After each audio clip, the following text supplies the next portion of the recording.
요한일서 1장 1절부터 4절까지 저와 여러분이 한 절씩 교독하겠습니다. 태초부터 있는 생명의 말씀에 관하여는 우리가 들은 바요 눈으로 본 바요 자세히 보고 우리 손으로 만진 바라.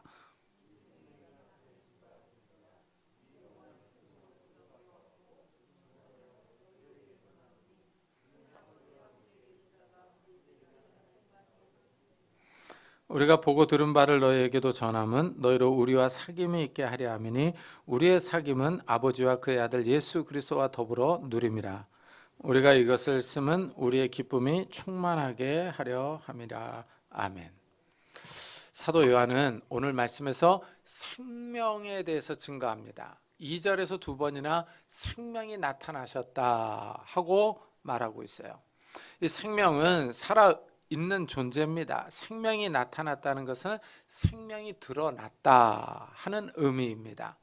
그동안 감춰져 있던 생명이 나타난 겁니다. 이전에는 사람들이 생명의 존재를 알지 못했습니다. 듣지도 못했고 알지도 못했는데 이제 나타났습니다.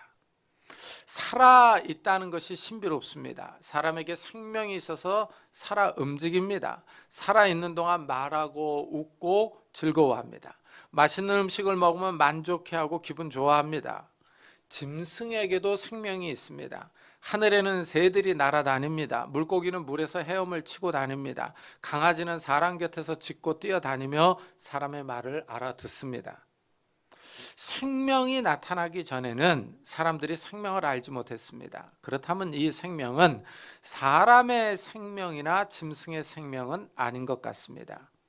이래서 사도 요한은 이 생명에 대해서 1절에서 태초부터 있는 생명의 말씀에 관하여는 하고 소개합니다.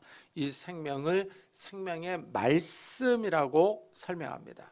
이 설명을 보면 확실히 사람이나 짐승의 생명과는 다른 것이 분명합니다. 생명의 말씀이 태초부터 있었습니다. 여기서 사람의 생명과 다르다는 것을 확실하게 알 수 있습니다. 태초부터 살아있는 사람은 없기 때문입니다. 사람의 생명이 이렇게 오래 존재할 수 없습니다. 사람은 기껏해야 100년 정도 살 수 있습니다. 태초부터 사도 요한의 시대까지 살았던 사람은 없습니다. 이 생명의 말씀 이렇게 표현되어 있는데 이것은 말씀이 생명을 준다는 의미입니다. 이렇게 이해하는 이유는 요한복음을 통해서 알 수가 있습니다. 요한복음 1장 1절에 보면은 태초에 말씀이 계시니라, 이 말씀이 하나님과 함께 계셨으니 이 말씀은 곧 하나님이시라 하고 말합니다. 역사가 시작할 때 말씀이 존재했습니다. 이 말씀이 하나님입니다. 그렇다면은 이 말씀은 하나님의 다른 이름입니다. 이 말씀이 만물을 창조하셨습니다. 창조주 하나님입니다. 하나님의 말씀이 생명을 줍니다. 이래서 사도 요한은 요한복음에서 그 안에 생명이 있었으니 이 생명은 사람들의 빛이라 하고 말합니다. 말씀 안에 생명이 있습니다. 이 생명이 사람들에게 빛으로 비치고 있습니다. 자, 태초부터 그랬어요. 이 태초부터는 시작을 말하는 겁니다. 역사가 시작할 때 생명의 말씀이 있었습니다. 참 이야기가 어려운데 우리가 태어나기 전의 일입니다. 이 세상이 창조될 때의 일입니다.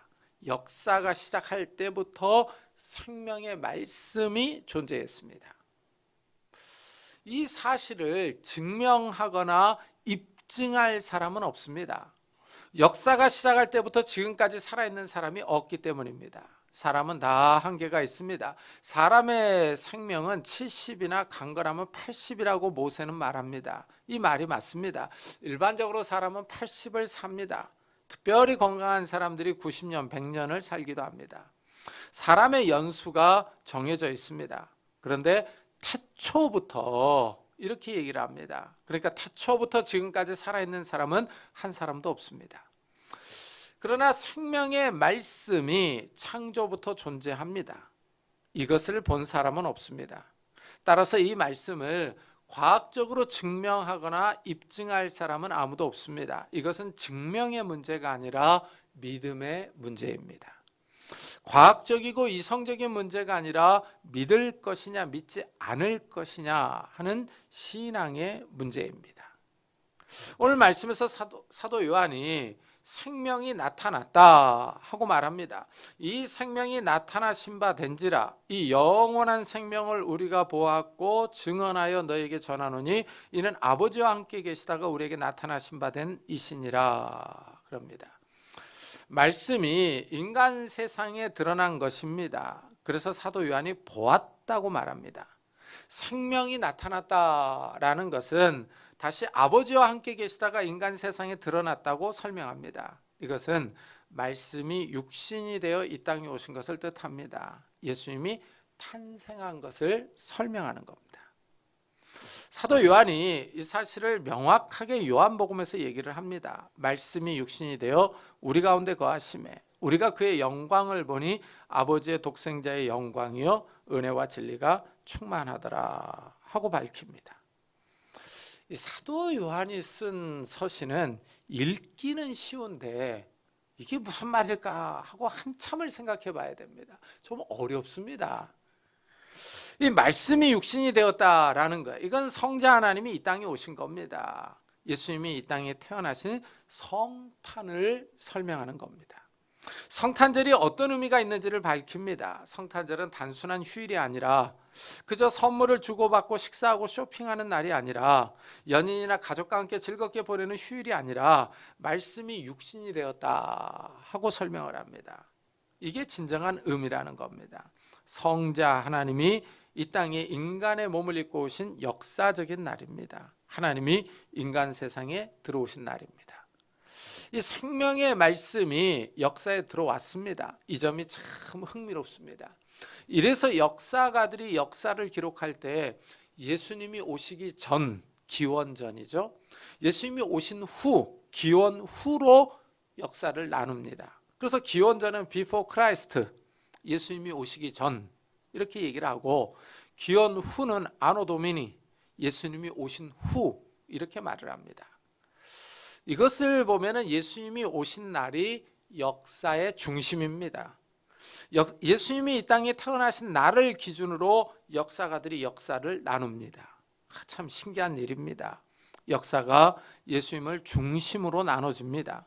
그런데 성경은 또한 예수님이 다시 오실 때는 역사가 끝난다고 합니다. 예수님이 역사의 중심이자 마지막입니다. 성탄절은 역사의 중심이신 예수님이 이 땅에 오신 날을 기념하는 것입니다.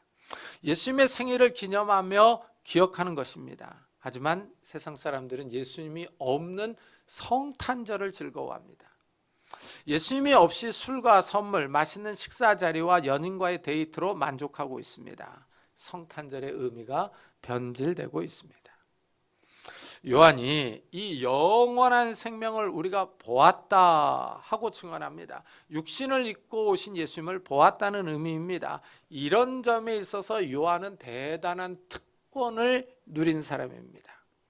예수님과 동시대를 살아간 사람들이 많지만 그 당시에 전 세계 사람들이 예수님을 본 것은 아닙니다. 예수님을 직접 본 사람들이 적습니다. 예수님이 이스라엘에 오셨기 때문에 지리적인 제한이 있었습니다. 현대를 살아가는 우리도 육신을 입고 오신 예수님을 직접 보지는 못했습니다.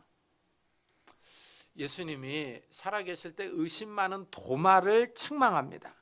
이 도마는 예수님이 부활하셨던 말을 믿지 않습니다. 자기 눈으로 직접 보기 전에는 믿지 않겠다고 말합니다. 이런 도마에게 예수님이 나타나셔서 이렇게 말씀합니다.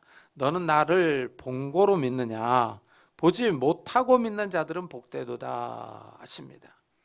예수님을 직접 보지 못하지만 믿는 사람이 있다는 것입니다. 예수님이 부활하신 후에 하늘로 올라가셨습니다. 그 후에 사람들은 예수님을 직접 보지 못했습니다.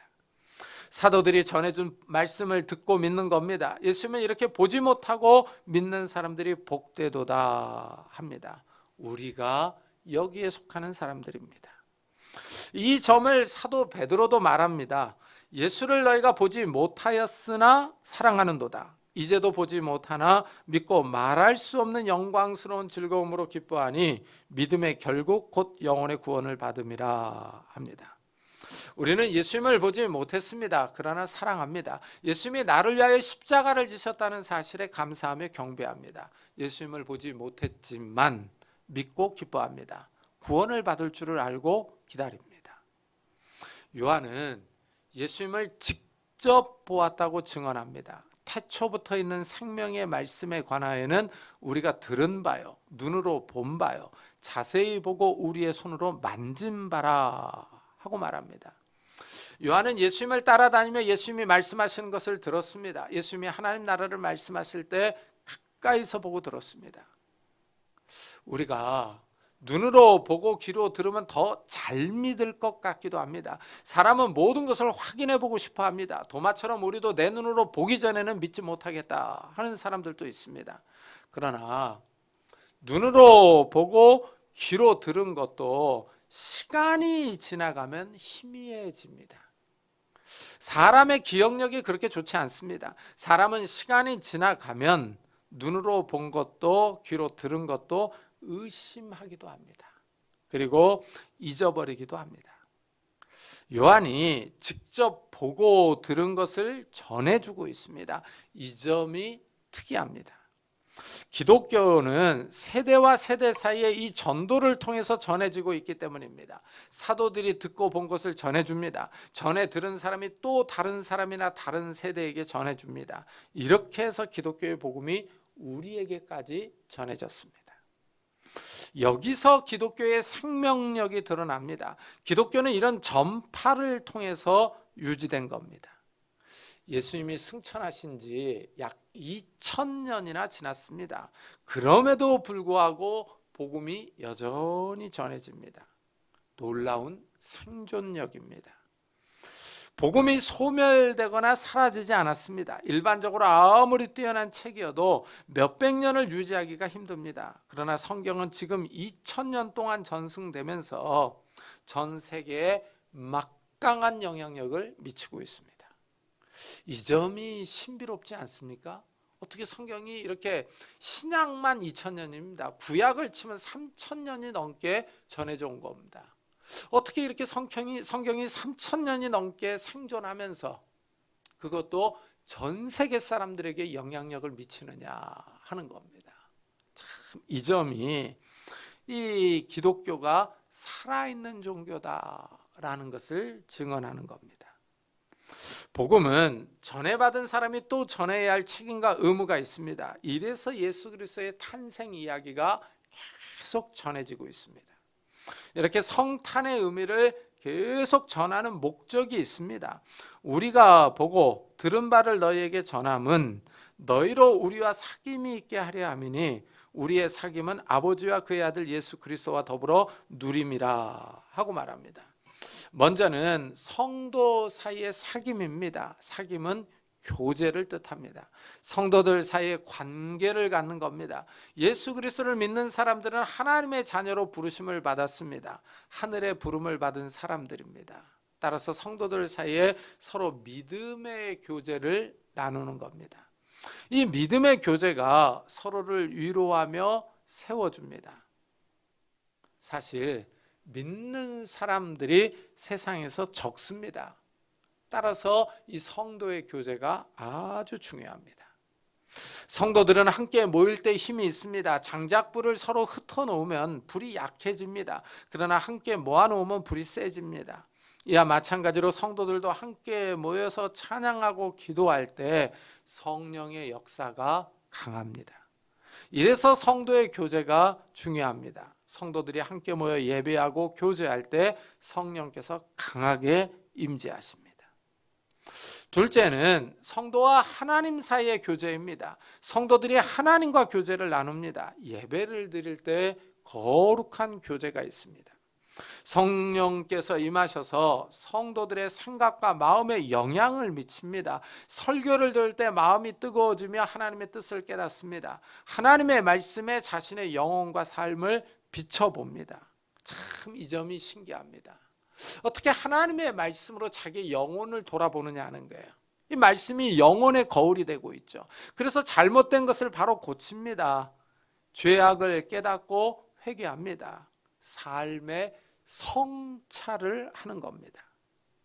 말씀을 통하여 하나님의 구원 계획을 알게 됩니다. 사람에게 왜 구원이 필요한지, 하나님이 사람을 구원하기 위해서 어떤 일을 하셨는지, 예수님이 왜 이 땅에 오셨는지, 예수님이 왜 십자가에서 죽음을 당하셨는지를 알게 됩니다. 말씀을 들으면서 성도들을 향한 하나님의 뜻을 더 깊이 아는 겁니다. 또한 성도들은 하나님께 기도합니다. 이 기도를 통해서 하나님의 살아계심을 확인합니다. 하나님이 죽은 하나님이 아니라 살아계셔서 우리의 기도를 들으신다고 확신할 수 있습니다. 이런 기도 응답이 있으면 신앙이 더 깊어집니다. 하나님이 나를 보고 계시며 나의 기도를 들으신다는 것을 깨닫기 때문입니다. 말씀과 기도를 통하여 하나님과 교제를 나누면 하나님의 말씀이 사실이라는 확신이 더 강해집니다. 하나님이 성도들에게 영생, 생명을 주신다는 말이 믿어집니다. 사실 우리가 살아있는 것도 신비롭습니다. 사람이 움직이며 말합니다. 생각한 것을 글로 쓰거나 말로 남깁니다. 사람이 살아서 활동합니다. 사람에게 생명력이 있습니다. 이 땅의 생명이 신기합니다. 그러나 이 생명은 한계가 있습니다. 길어야 100년입니다. 그런데 예수님이 이 땅에 오시면서 상황이 달라졌습니다. 예수님이 이 땅에 오심으로 생명이 왔기 때문입니다.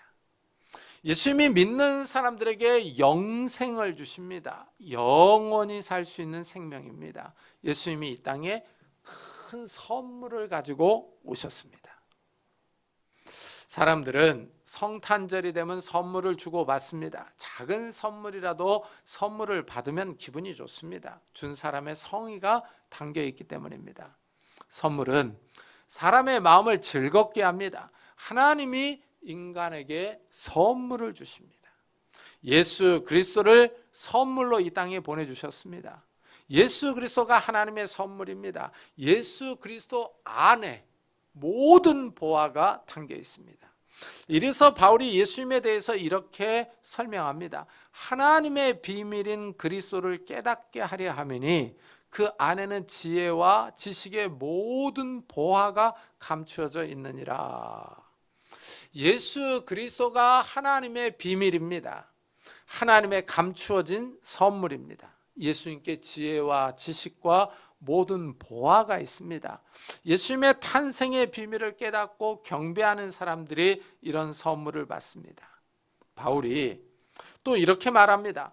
오직 부르심을 받은 자들에게는 유대인이나 헬라인이나 그리스도는 하나님의 능력이요 하나님의 지혜니라. 예수님이 우리의 능력과 우리의 지혜가 되십니다. 예수님과 교제하며 사귐이 있는 사람들이 이런 선물을 받습니다. 하나님이 우리에게 지혜와 능력과 생명과 모든 보화를 주십니다. 하나님의 선물이 어마어마합니다. 명품 가방이나 외제차를 선물로 받는 기쁨보다 더 큽니다. 보석을 선물로 받는 것보다 예수 그리스도를 아는 것이 더 의미가 있습니다. 예수 그리스도 안에 모든 보화가 있습니다. 예수 그리스도를 발견하는 것이 참된 하나님의 선물을 받는 겁니다. 또한 예수 그리스도의 이름으로 기도하여 하나님의 기도 응답을 선물로 받을 수 있습니다. 이 점을 우리는 깊이 생각해야 합니다. 하나님은 우리에게 예수님의 이름으로 기도하라고 합니다. 하나님이 그 기도에 응답하실 것을 약속하고 있습니다. 기도 응답을 받으면은 마음이 기쁩니다. 그리고 또 삶에 필요한 것들을 하나님께서 채워주십니다. 이 하나님께서 채워주시는 것을 경험하면은 정말 하나님의 사랑을 느낍니다. 하나님께서 나를 지키시고 보고 계시며 나의 삶을 인도하시는구나 하는 것을 깨닫습니다. 오늘은 성탄절입니다. 이 성탄절을 맞아 예수 그리스도를 통하여 하나님과 더 깊은 교제와 사귐이 있기를 축복합니다. 특별히 성탄절에 하나님의 선물이 기도 응답으로 나타나기를 예수 그리스도의 이름으로 축복합니다.